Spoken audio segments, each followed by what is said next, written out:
What exactly is a shape? You may be thinking a square, a circle, a triangle, and those are indeed shapes, but those are expressions of shape. When you ask the question, what is shape in and of itself? Things become a bit more tricky and abstract. For example, you can't hold a triangle in your hand.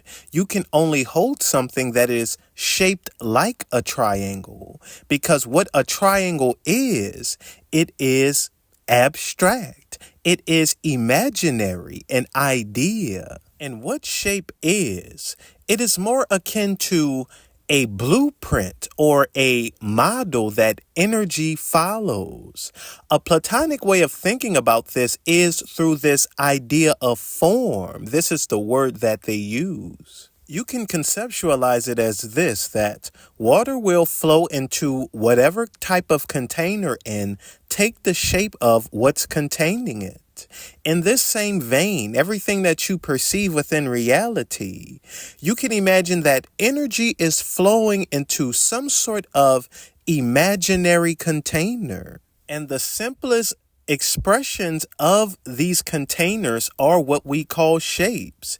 And via these shapes, they sort of form the building blocks of the reality that we see around us. For example, you may have a table that is just a rectangle with 4 cylinders underneath it.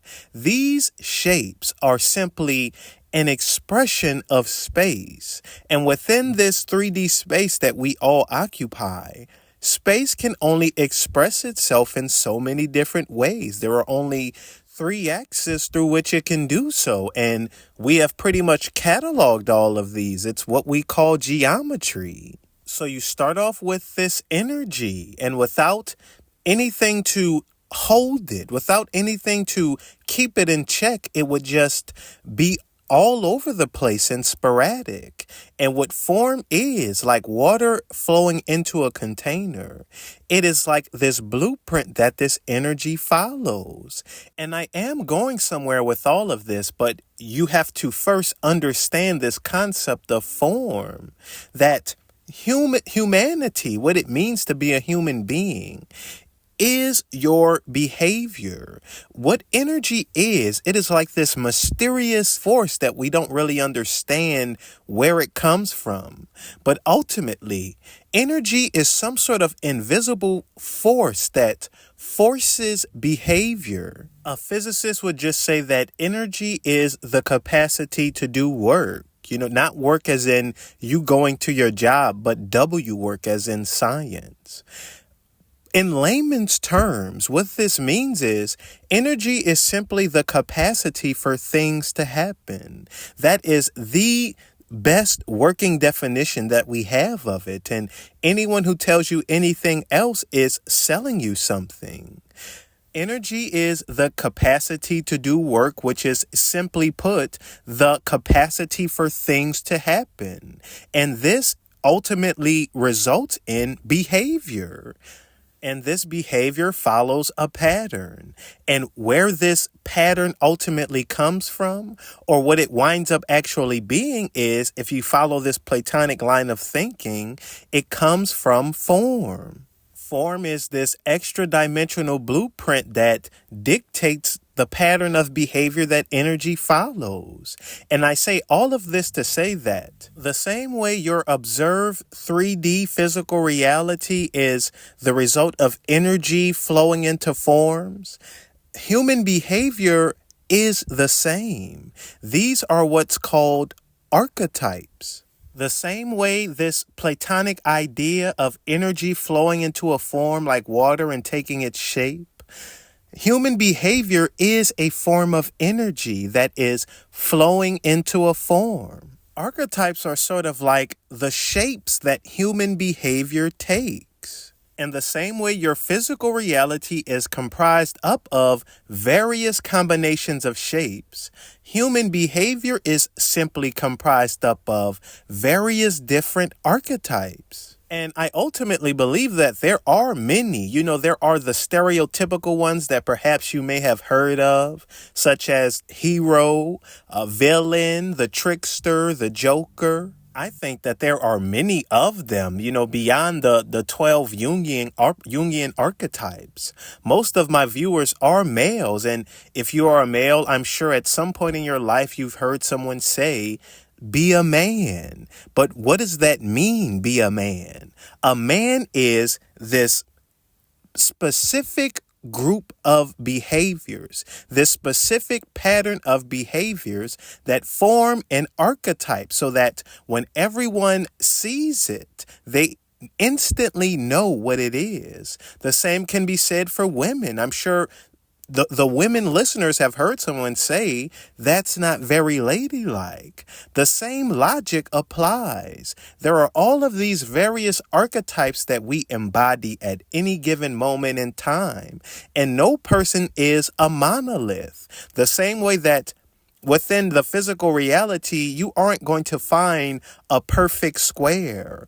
Everything is comprised up of this mashing up of shapes. Everything is some sort of irregular polygon. In this same vein, human behavior, you aren't going to find someone who's purely a hero. We are this mashing up of all of these different archetypes. Every decision that you make, you will wind up pulling from some sort of archetype, because all human behavior is like this energy that has to flow into a form or it will be chaotic and random. You cannot escape this.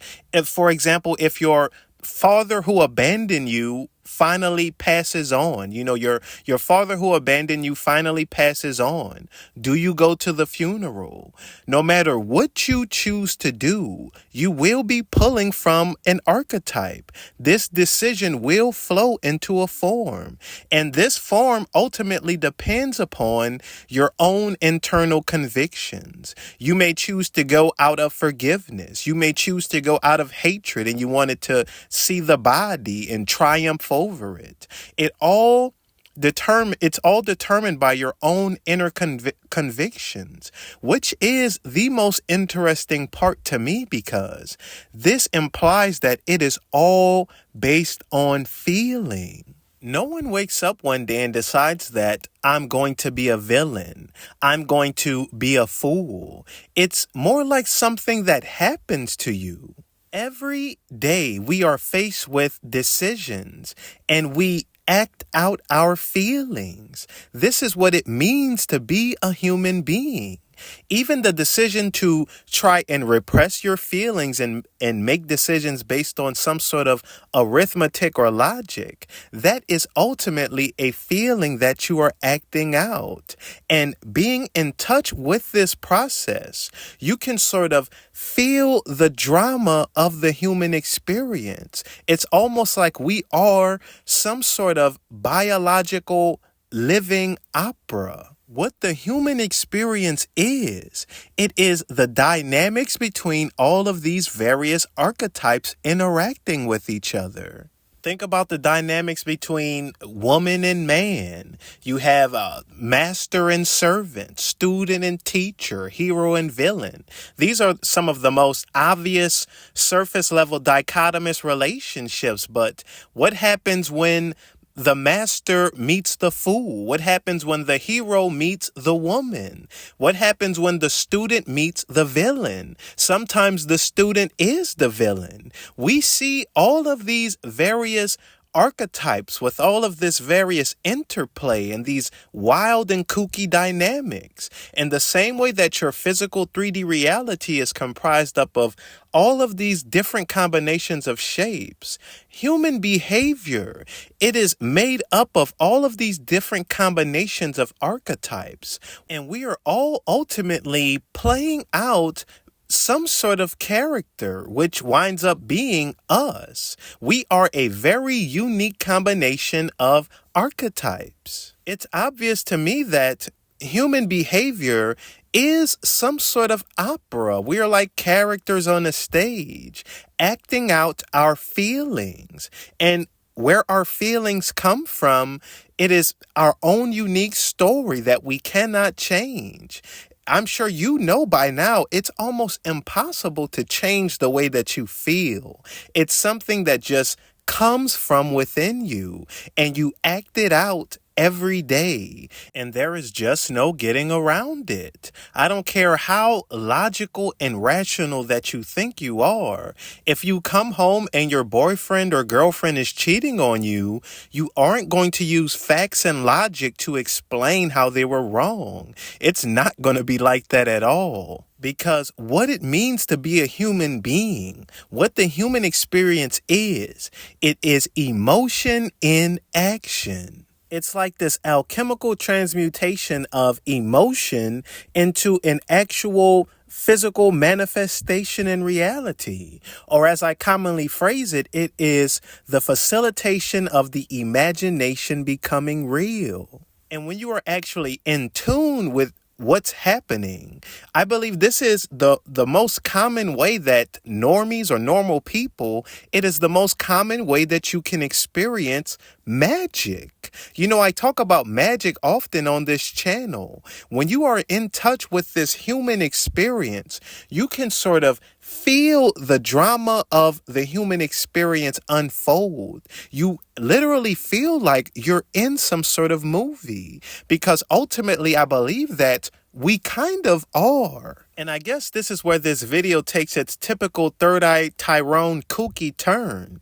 But I believe that these roles we are playing is some sort of meaning in different dimensions. And what I mean by this is these archetypes that we are playing out, they are more like a slice of some other hyperdimensional reality. What I mean by this is, if you go back to shapes, and I think that geometry and this concept of archetypes that I'm talking about, they definitely have a lot in common. The same way that you can have a shape that exists in all dimensions simultaneously.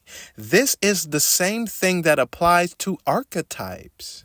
I've used this example before with the Klein bottle, that the Klein bottle is described as some sort of 4D object, but in actuality, it's a 3D object with a small portion of it that folds into the fourth dimension. And if you had this object in your hand, by all intents and purposes, it would appear as some sort of weird 3D object. And what you can pretty much take away from this is, if you had some sort of object in your hand that extended out into different dimensions, you would have no way of knowing. You can have something as simple as a bar of soap that extends out into all dimensions simultaneously, and you just simply can't know it. And what I believe is ultimately happening with us, what these archetypes, for example, what we call a hero, is just a 3D slice, a 3D version of some sort of hyperdimensional whole. The same way if you had a bottle of Coke sitting on your living room table. In different dimensions, it isn't a bottle of Coke. It's something else. And what you call a bottle of Coke is just some sort of 3D version of something that has meanings that you can't even begin to understand. And we are all participating in some sort of play, these archetypes. But if you were some sort of, I don't know, hyperdimensional perceiver, higher perceiver looking at us, it wouldn't be like you're watching a play like how we watch.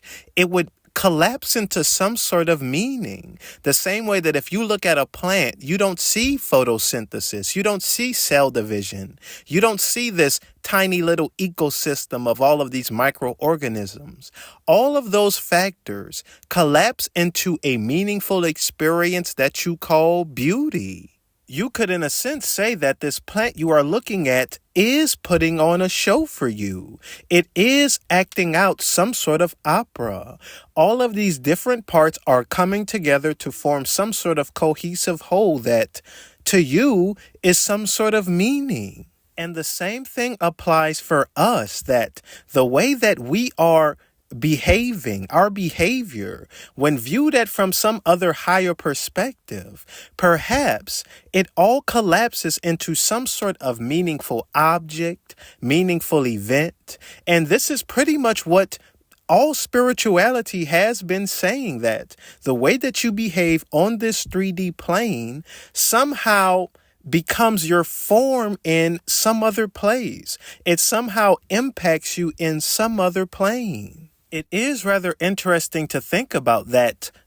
Perhaps this whole thing we are doing here called humanity, perhaps even this universe, that if you were God, if you want to call it that, if you were God looking at it, it would be like the way we look at a flower, which ultimately lends to the suspicion that many mystical or spiritual types have had throughout history, that we are a part of some greater whole. We are like little cells that are a part of some greater process, some greater being. But I'm going to end the video here before I start going off on all kinds of tangents. Like the video if you found it interesting. Comment what you think. I enjoy hearing all of you guys' opinions on all of these various topics. I know it's kind of difficult to find someone on this platform who talks about this kind of stuff frankly as I do. So I appreciate everyone stopping by. And on this topic, I am going to reach 10,000 subscribers, so I'd really like to thank everyone. I never really thought I would reach a number like this just talking on YouTube, so it is very meaningful, and this has been quite the journey, and everyone who's been here since the beginning, you guys are the real MVP. And until next time, y'all have a blessed day.